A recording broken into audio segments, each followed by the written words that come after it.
Hi Taurus, welcome to Magpie Moonchild. My name is Kayleigh. This is your weekly general Tarotscope for your sign for the week ahead. As always, the housekeeping is down below with regards to information about decks that I'm using, house rules, how to book a personal read and all that jazz, along with the subscription button if you feel so inclined. Let's see what we have for you for this week, Taurus. What do we have for Taurus for this week? We have the Lovers. This is possibly very much a lover's choice, a choice to do with love.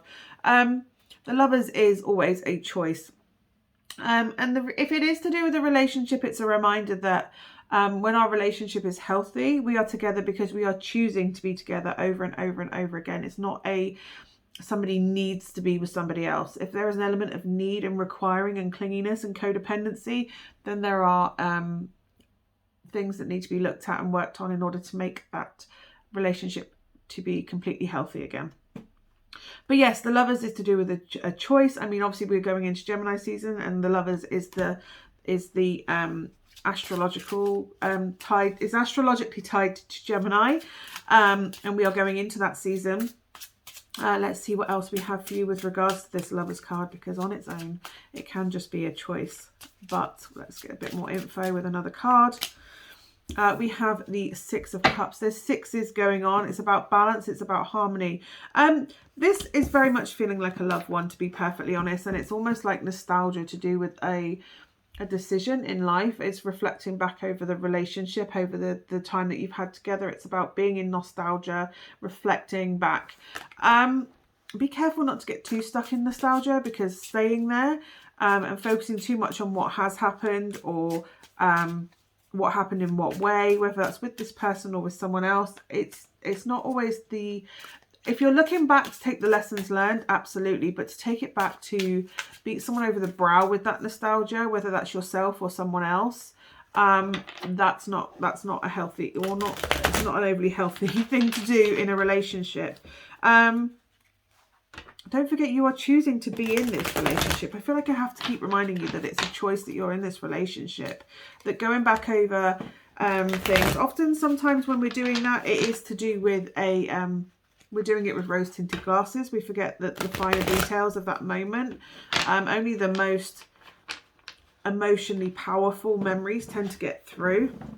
So we'll remember the big gestures better than we remember the little gestures that were kind of done all the way along. I feel like maybe this is also a decision to do with children in some way, that there is an element to do with children that is involved in this decision. Five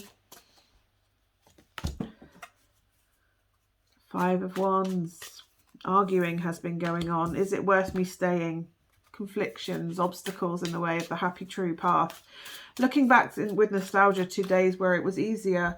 If you're going back to the early days of the relationship and going, why can't it be like it is then? It's because you're now in the place that you kind of dreamed and wished for when you were in the very beginning of that relationship. You're in the phase where the relationship's moved on, it's leveled up, it's got more committed, so therefore there's more responsibility attached to it. There's incomes to consider and house bills to pay.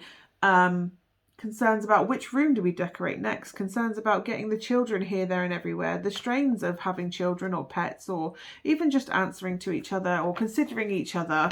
Not answering to, you shouldn't be answering to each other necessarily, but having a consideration and having to take another person into account when you're making those decisions, day-to-day decisions in yourself. And there are bigger obstacles for the two of you to get over together. As I said, there's an unexpected bill that you suddenly have to find the material resources to sort out and rectify. Or it's about being, in the early days, you only have to worry about where you're going to go on a date and what you're going to eat on that meal. And are they going to turn up? Are they going to text you back? As you go through a more mature relationship, it's about planning the wedding. There are big choices to do with planning a wedding. Where are we going to get our flat together or our house together? Are we going to buy the place? Or are we going to rent? What are we going to financially and emotionally invest into this relationship? The more you invest in the relationship, the more factors there are kind of to take into account. And once you move in together, it's like, well, how do the bills get split up? How do we cover the bills? How do we feed each other, feed ourselves? You know, what towels are we going to have for the bathroom? When we have kids, what school are they going to go to? Are we going to get them vaccinated? Are we not going to get them vaccinated? I'm not here for that debate, by the way, but I'm just saying this is one of the decisions that you have to consider. How are we going to parent together? And then you're evolving together, and it's about whether you evolve together or whether you're evolving apart from each other. And it's all about being interdependent. So you're two independent people. If we allow ourselves to evolve too much together, we end up being codependent on each other, and then that often leads to unhealthy behaviors, where it's clinginess or power, the controlling elements of it. As long as we're independent and we're choosing to be together over and over and over again and be interdependent with each other, where you can rely on each other and you can also willing to give back. It's a mutual energy exchange. That is healthy. When there becomes an imbalance with that, or there's codependency issues, that's when a strain is put on the relationship, and that's when we have an obstacle will become a bigger problem, because you do not have the stable structure of either of you. So if one of you wobbles, you both wobble. In that kind of situation, you both come crashing down because you're codependent on each other. When we're interdependent, if this one is struggling, this one can come in and support it. And then once they're back to being independent again, everything goes back to whatever. So it's about looking at how stable is the relationship. If we come across an obstacle, is it going to cause us to crumble because we're in a healthy relationship? We're in an unhealthy relationship, or we haven't maintained our relationship, or we haven't put as much effort in and kept in touch and made sure that we are keeping in contact with each other? Have we grown apart to the point where we can't really come back together, or are there unhealthy behaviors going on? So it's kind of like making that decision and doing some sort of review, but looking back over the relationship of what's happened, to take lessons from it, not to punish each other with it, or to go, oh, you used to be so wonderful in the early days, why can't you just, say that we're going to go for dinner now? Well, because we've got to find a babysitter, and we don't know what COVID restrictions are, and who can we have for a babysitter? Can they even come in our house to babysit? Do you know what I mean? There's like so many things. But it kind of feels like you need to go within yourself. If you're here wondering about a relationship, go within yourself first.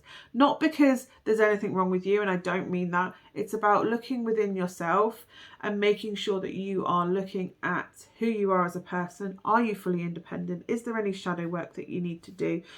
Do I need to go in and do some introspection and look at my aspect and my behavior within this relationship? Not because you're necessarily doing anything wrong, but nobody is completely blameless in a relationship, because it is a relationship. It's a exchange of energies. Have I misread situations? Have they been trying to put an effort in and I'm just not recognizing it because it's not a great big grand gesture? Are they doing lots of little gestures? Are they making sure that, I don't know, like that I never have to worry that the bin's gone out? Or because they do that, and not because I've told them to, but just because that's what they do, so I don't have to do with it, because they know I don't like doing the bin, or it makes my stomach churn when I do it. Or did they get up early with the kids on Saturday without me really realizing, and because I didn't have a lie-in and there wasn't a breakfast in bed, but they did take the kids and there was no rush for me to get out of bed. Do you see what I mean? Rather than the grand gesture of a breakfast in bed, they have taken the kids out the way, so that's, you can just rest in bed and get up when you're ready. There's no rush. There's no urgency of you getting up. It's about little gestures being recognised, because the big ones are the ones that shine through. But there are little token things that we do every day that are lovely, like text me when you get home, or I really missed you, or I missed you today, or I heard this today and I thought of you. It's just little things. It's not grand gestures of rings and gifts and flowers and I don't know, your favorite meal being. It's not about huge date. It's not even about date nights. It's about little things that say that they love you every day, and recognizing those. Because that is maintenance of the relationship. If you're not recognizing the maintenance that they're doing, the ongoing things, we can sometimes look past them and only ever see the ways that they're irritating us. So yeah, it's about going within yourself to see, like, well, how am I doing these little gestures too? Am I making sure that I'm reminding them that they're loved on little levels every day? What choices am I making to add to this relationship? And then once you know where you are as a person, and whether you are independent, or if there is maybe codependency issues and you need to do some work on yourself, that's your decision, by the way. It's whether you want to, or you are happy with yourself. When you get to that point where you are independent and you are choosing to be with them, then look at, well, okay, what do I require from this relationship? And and then see whether that's even, you can make a decision from there. Once you have all the information of what you even need from another person, or what you would like from another person, or what you're looking for in another partner, then you can look at whether your partner is actually living up to that. If they're not, have a conversation with them. You're adults, right? You can have a conversation with them. And if at that point you've realised you've evolved apart, then you're evolving apart, and you can make the decision from there on. So I'm not saying that it's an easy decision, because it's major arcana. You have the major arcana of that. But it's about going back over the relationships and seeing whether obstacles that feel like they're huge right now really are that massive, or whether it's just a case of the relationship needs some maintenance. And it's just taking a midterm review over yourself, and then over the relationship as an extension of that. But yeah, anyway, I hope that is of some use to you, Taurus. Hopefully I will see you again next week. Bye for now.